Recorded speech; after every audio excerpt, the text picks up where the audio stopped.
India tour of ఆస్ట్రేలియాలో భాగంగా 3 మ్యాచ్ల ఓడిఐ సిరీస్ అయితే ముగిసింది. ఇప్పుడు 5 మ్యాచ్ల టీ20 సిరీస్ కి రంగం సిద్ధమయ్యింది. మొదటి టీ20 మ్యాచ్ ఓవల్ వేదికగా జరగబోతోంది. అయితే ఈ వీడియోలో మనం ఏం చూడబోతున్నామంటే ఇండియా వర్సెస్ ఆస్ట్రేలియా మొదటి టీ20 మ్యాచ్ లో మోస్ట్ ప్రాబబుల్ ప్లేయింగ్ 11, ఈ రెండు టీముల మధ్య అనాలిసిస్, స్ట్రెంగ్త్స్ అండ్ వీక్నెసెస్, ఈ మ్యాచ్ లో key players, Suryakumar Yadav versus Mitchell Marsh captainship battle, pitch report and weather report, head to head stats, the most interesting battles of the match and ఈ match కి సంబంధించిన preview and predictions తో పాటు పూర్తి వివరాలు తెలుసుకుందాం.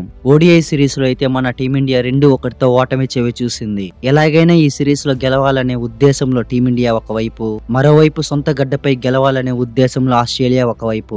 ఈ రెండు టీముల మధ్య ఒక రైవలరీ మ్యాచ్ అయితే చూడబోతున్నాం మనం. ఈ రెండు టీములు మొదటి టీ20 ఓవెల్ లో ఆడడానికి సిద్ధమయ్యారు. ఈ మ్యాచ్ లో టీమిండియా ప్రాబబుల్ ప్లేయింగ్ 11 చూసినట్లయితే అభిషేక్ శర్మ, శుభ్మన్ గిల్, సూర్యకుమార్ యాదవ్, తిలక్ వర్మ, సంజు శాంసన్, శివం దుబే, అక్షర్ పటేల్, హర్షిత్ రాణా, కుల్దీప్ యాదవ్, జస్ప్రీత్ బుమ్రా అండ్ వరుణ్ చక్రవర్తి. మన టీమిండియా ప్రాబబుల్ ప్లేయింగ్ 11 ఎలా ఉండొచ్చని నేను అనుకుంటున్నాను. ఈ ప్లేయింగ్ 11 లో మనం బాగా మిస్ అయ్యేది హార్దిక్ పాండ్యా. ఏషియా కప్ లో ఇంజురీ కారణంగా ఆటకు దూరమైన హార్దిక్ పాండ్యా ఇప్పుడిప్పుడే రికవరీతో ప్రాక్టీస్ మొదలు పెట్టాడు. హార్దిక్ పాండ్యా టీంలో రావడానికి కొద్దిపాటి సమయం పట్టేలా ఉంది కాబట్టి ఈ మ్యాచ్ లో అయితే హార్దిక్ పాండ్యాని మిస్ అవుతాం. ఆస్ట్రేలియా ప్రాబబుల్ ప్లేయింగ్ 11 చూసుకున్నట్లయితే Travis Head, Mitchell Marsh, Matthew Short, Josh Inglis, Marcus Stoinis, Tim David, Mitchell Owen, Sean Abbott, Adam Zampa, Josh Hazlewood, Nathan Ellis. ఈ రెండు టీముల మధ్య ప్లేయింగ్ 11 అయితే ఎలా ఉండొచ్చని నాకు అనిపిస్తోంది. టీమిండియాకి పవర్ ప్లే లోనే అగ్రెసివ్ స్టార్ట్స్ ఇచ్చే ఓపెనర్లు ఉన్నారు. ఎస్పెషల్లీ అభిషేక్ శర్మ మొదటి బంతి నుంచి అగ్రెసివ్ స్టార్ట్స్ అందిస్తాడు.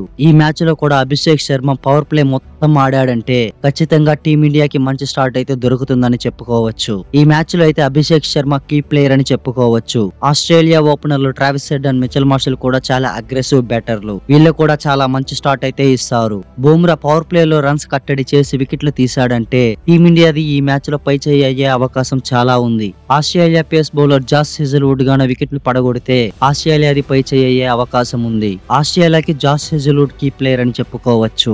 ఈ రెండు టీంలు అయితే ఒక మంచి బ్యాటింగ్ అండ్ బౌలింగ్ ని కలిగి ఉండడమే స్ట్రెంత్ అని చెప్పుకోవచ్చు. ఇక ఈ మ్యాచ్ లో Suryakumar Yadav versus Mitchell Marsh captaincy battle చూసుకున్నట్లయితే సూర్యకుమార్ యాదవ్ ఇప్పటికే 22 మ్యాచ్ల్లో కెప్టెన్సీ చేస్తే 18 మ్యాచ్లు గెలిచి 4 మ్యాచ్లు ఓటమిని ఎదుర్కొన్నాడు. ఆల్మోస్ట్ 82 విన్ పర్సెంటేజ్ ని కలిగి ఉన్నాడు. యాజ్ ఎ కెప్టెన్ గా 558 పరుగులు చేస్తున్నాడు. చెప్పాలంటే సూర్యకుమార్ యాదవ్ కి టీ20లో మంచి రికార్డ్స్ ఉన్నాయని చెప్పుకోవచ్చు. మిచెల్ మార్ష్ ఇప్పటికీ 30 మ్యాచ్ల్లో కెప్టెన్సీ చేస్తే 25 మ్యాచ్లు గెలుచున్నాడు. 4 మ్యాచ్ల్లో ఓటమిని ఎదుర్కొన్నాడు. ఆల్మోస్ట్ 84 విన్ పర్సెంటేజ్ ని కలిగి ఉన్నాడు. యాజ్ ఎ కెప్టెన్ గా 900 పరుగులు చేస్తున్నాడు. ఒక రకంగా చెప్పాలంటే మిచెల్ మార్ష్ అటు బ్యాటింగ్ లో ఇటు కెప్టెన్సీలో ఒక మెట్టు పైన ఉన్నాడని చెప్పుకోవచ్చు. వీళ్ళిద్దరు కెప్టెన్సీ బ్యాటిల్ అయితే ఈ మ్యాచ్ లో చాలా అవసరమని చెప్పుకోవచ్చు. ఈ రెండు టీముల మధ్య హెడ్ టు హెడ్ స్టాట్స్ చూసుకున్నట్లయితే ఇప్పటికీ 32 మ్యాచ్లు ఆడితే 20 మ్యాచ్లు ఇండియా, 11 మ్యాచ్లు ఆస్ట్రేలియా గెలిచాయి. ఒక మ్యాచ్ లో రిజల్ట్స్ లేకుండా పోయింది. మన టీమిండియా అయితే ఎక్కువ విన్ పర్సెంటేజ్ ని కలిగి ఉంది. కానీ మన టీమిండియా అవే గ్రౌండ్ లో గెలిచింది కేవలం 7 మ్యాచ్లు మాత్రమే. కాబట్టి ఈ మ్యాచ్ గెలవడం అంత సులువేమీ కాదు.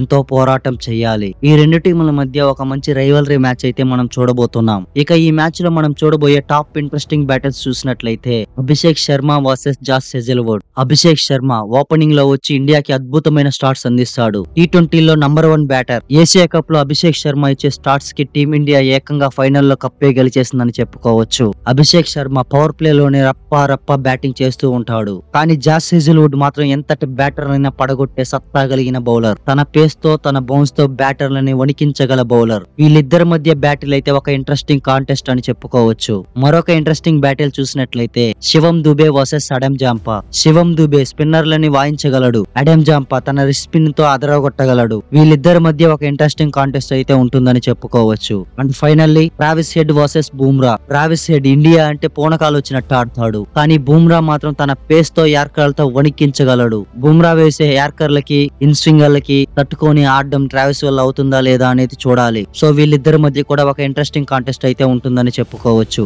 ఫైనల్లీ ఈ మ్యాచ్ కి సంబంధించిన pitch report and weather report చూసినట్లయితే మొదటి టీ20 మ్యాచ్ ఓవెల్ లో జరగబోతోంది. ఈ పిచ్ అయితే మొదట్లో సీమ్ ను ఆదేశిస్తుంది. కదలిక మరియు అదనపు బౌన్స్ మొదటి 3-4 ఓవర్ల ఫాస్ట్ బౌలర్కి సరైనది. మైదానం భారీగా లేదు కాబట్టి పవర్ హిట్టర్లు సెట్ అయిన తర్వాత సులభంగా బౌండరీలు సాధించగలరు. ఒక రకంగా చెప్పాలంటే ఇది బౌలింగ్ పిచ్ అయినప్పటికీ మొదటి 3-4 ఓవర్లు మాత్రమే ఫాస్ట్ బౌలర్లకి అనుకూలిస్తుంది. ఒకవేళ బ్యాటర్లు కన్నా సెట్ అయ్యారా పరుగుల వరదైతే మనం చూడబోతున్నాం. అటు బ్యాటింగ్ కి ఇటు బౌలింగ్ కి రెండింటికి కూడా మద్దతు కలిగిన పిచ్ అని చెప్పుకోవచ్చు. టాస్ గెలిచిన టీం అయితే ముందుగా బౌలింగ్ ఎంచుకుని బరిలోకి దిగుతుంది అనిపిస్తోంది. ఎందుకంటే అటు బ్యాటింగ్ కి ఇటు బౌలింగ్ కి మద్దతు కలిగిన పిచ్ కాబట్టి టార్గెట్ అనేది మనకు తెలిసే రెండవ ఇన్నింగ్స్ లో చేజింగ్ చాలా సులువుగా చేసుకోవచ్చు. కాబట్టి టాస్ గెలిచిన టీం అయితే బౌలింగ్ ఎంచుకుని బరిలోకి దిగుతుంది అనిపిస్తోంది. ఇండియా వర్సెస్ ఆస్ట్రేలియా మొదటి టీ20 మ్యాచ్ లో మీ ప్రెడిక్షన్స్ ఏంటో కామెంట్ చేయండి. అండ్ అలాగే ఈ మ్యాచ్ లో మీరు ఎవరు పర్ఫార్మెన్స్ కోసం వెయిట్ చేస్తున్నారో కామెంట్ చేసి ఇప్పటికీ మన ఛానల్ ని సబ్స్క్రైబ్ చేసుకోకుండా ఉంటే వెంటనే సబ్స్క్రైబ్ చేసుకోండి. మరెన్నో వీడియోల కోసం పక్కనే ఉన్న గంటని గట్టిగా కొట్టండి. కానీ ఫోన్ స్క్రీన్ అయితే పగిలిపోకుండా చూసుకోండి. Thanks for watching the video.